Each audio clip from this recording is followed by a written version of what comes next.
에너지 청혜쌤입니다. 자, 오늘은 우리 친구들과 이제 운동에 대한 얘기들을 좀 시작해 보려고 해요. 그래서 그 첫 번째 시간으로 먼저 속력이라는 것이 무엇일까? 이 속력에 대해서 먼저 한번 이야기를 나눠보려고 합니다.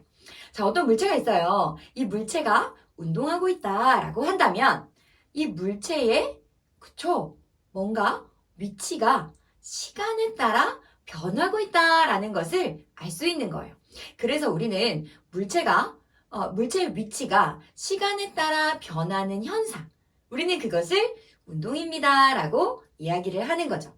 자, 선생님이요, 이해가 쉽도록 그림 하나를 준비했습니다. 자, 똑같은 시간 동안 자전거를 타고 움직일 건데요. 자전거 2대가 움직일 겁니다. 한번 선생님이 1초를 각각 운동시켜 보도록 할게요. 자, 1초가 지났습니다. 그러면 위에 있는 자전거는 지금 맞아요. 4m를 갔는데 아래에 있는 자전거는 2m를 갔어요. 자, 또 한 번 1초를 움직여 볼게요. 어떻게 됐나요? 맞아요. 위에 있는 자전거는 8m를 갔고 아래에 있는 자전거는 4m를 간 것을 볼 수가 있죠. 분명히 똑같은 시간을 운동했는데 위치가 달라졌어요. 그러면 이건 도대체 과학에서 어떻게 표현할 수 있는 걸까? 자, 그렇게 표현을 하려면 우리 친구들 개념 하나가 좀 필요한데요. 그 개념이 바로 속력이라는 개념입니다. 자, 물체의 속력은 2가지로 나타낼 수가 있어요. 바로 시간, 그리고 물체의 위치, 즉 이동 거리가 얼마만큼 됩니까? 라는 것으로 나타낼 수 있어요. 자, 지금 시간은 1초라는 것으로 같았는데, 그런데 위에 있는 자전거는 맞아요. 뭔가 더 많이 이동했고 아래에 있는 자전거는 그보다 조금 이동했어요. 자, 그래서 우리 속력이라는 것은요, 시간 분의 이동 거리로 나타낼 수 있는데 이동 거리의 단위는 미터, 킬로미터, 우리 이런 걸 쓰지 않나요? 시간은요? 맞아요. 초 단위 혹은 시간의 단위를 씁니다. 그래서 시간분의, 걸린 시간분의 이동 거리였기 때문에 단위는 맞아요. 미터 퍼 세크라고 하던지 킬로미터 퍼 아워라는 단위를 쓰게 된다라고 이해하시면 되겠습니다. 자, 그럼 우리 각각 속력을 한번 계산해 보도록 할게요. 자, 지금 총 걸린 시간 몇 초예요? 2초예요. 근데 위에 있는 자전거는 8m를 갔단 말이에요. 그러면 2초 분의 8m가 될 테니까요. 위에 있는 자전거의 속력은 그렇죠. 4m per sec 이렇게 우리가 계산할 수 있어요. 자, 밑에 있는 자전거도 한번 볼게요. 자, 똑같이 2초를 움직였는데요. 이동한 거리가 4m밖에 되지가 않아요. 그러니까 2초 분의 4m. 그러니까 즉 속력은 2m per sec가 된다라고 이해하시면 되겠습니다.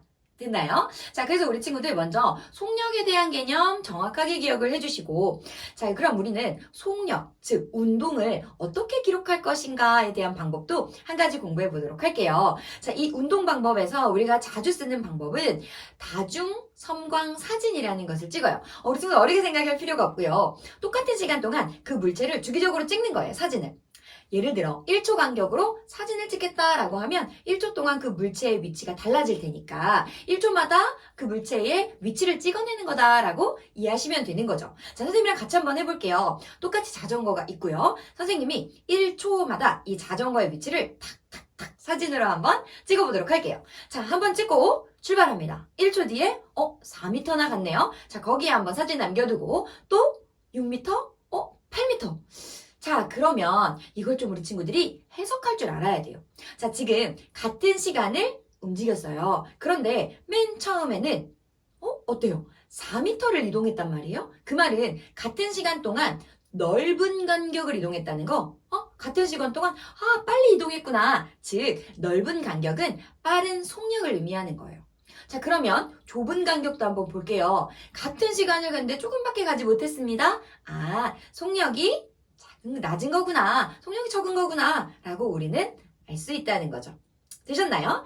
자, 이거를 그러면 우리 그래프로 한번 표현을 해보도록 할게요. 자, 가로축은요, 걸린 시간이에요. 그리고 세로축은 이동한 거리라고 한다면, 자, 지금 1초 때 4m까지 갔으니까 4m에 딱 점 찍어주고 선으로 연결하고, 그죠? 2초 때는요, 맞아요. 6m 이동했고 3초 때는 8m까지 이동했습니다. 라고 해서 이 그래프 하나가 나오게 되는 거죠. 자, 그러면 이 그래프에서 속력은 어디에 위치할까? 자, 그럼 속력이 뭐였어요? 걸린 시간분의 이동거리였단 말이에요. 그러면 걸린 시간은 1초, 가로로 얘기하는 거고, 그럼 이동한 거리는 세로니까, 그러면 가로분의 세로는 맞아요. 기울기가 되잖아요. 따라서 이렇게 이동거리와 시간 그래프에서 그 기울기는 바로 속력을 의미한다라고 잘 기억을 해주면 되겠습니다. 그래서 오늘은요, 우리 친구들 먼저 속력에 대한 개념만 정확하게 기억하고 있으면 될 것 같아요. 자, 우리 친구들 오늘도 수고 많았고요. 선생님은 과학의 힘, 에너지, 정혜쌤이었습니다.